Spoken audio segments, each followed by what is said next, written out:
শুনুন, আমি যতবারই কোনো বিপদে পড়েছি, কোনো সমস্যার মধ্যে পড়েছি, আমি কারো কাছে তাওয়াক্কুল করি নাই, শুধুমাত্র একটি কাজ করেছি।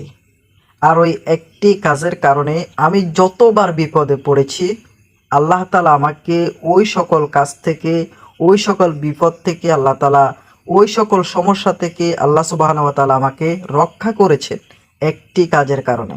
তো আমি আজকে আপনাদের সাথে সেই কাজটির কথাই শেয়ার করব। যখনই আমি কোনো বিপদে পড়েছিলাম, তখন আমি গভীর রাত্রে উঠে কিছু করি নাই, শুধুমাত্র একটা সেজদা দিয়েছিলাম আল্লাহর দরবারে, নামাজ ছাড়া। শুধুমাত্র অজু করে একটা সেজদা দিয়ে আল্লাহর দরবারে বলেছিলাম, আল্লাহ, আমি বিপদে পড়েছি, আমাকে কেউ বিপদ থেকে উদ্ধার করতে পারবে না, শুধুমাত্র আপনি আল্লাহ ছাড়া। আপনি না দয়ালু? পৃথিবীর বুকে কোনো মা তো তার সন্তান হাতুড়ে হোক, হাত না থাকুক, চোখ না থাকুক, মা তার সন্তানকে ফেলে দেয় না, শুধু ভালোবাসার টানে। আর আপনি আল্লাহ তো ওই মায়ের চেয়ে হাজার লক্ষ কোটি গুণ বান্দাকে ভালোবাসেন।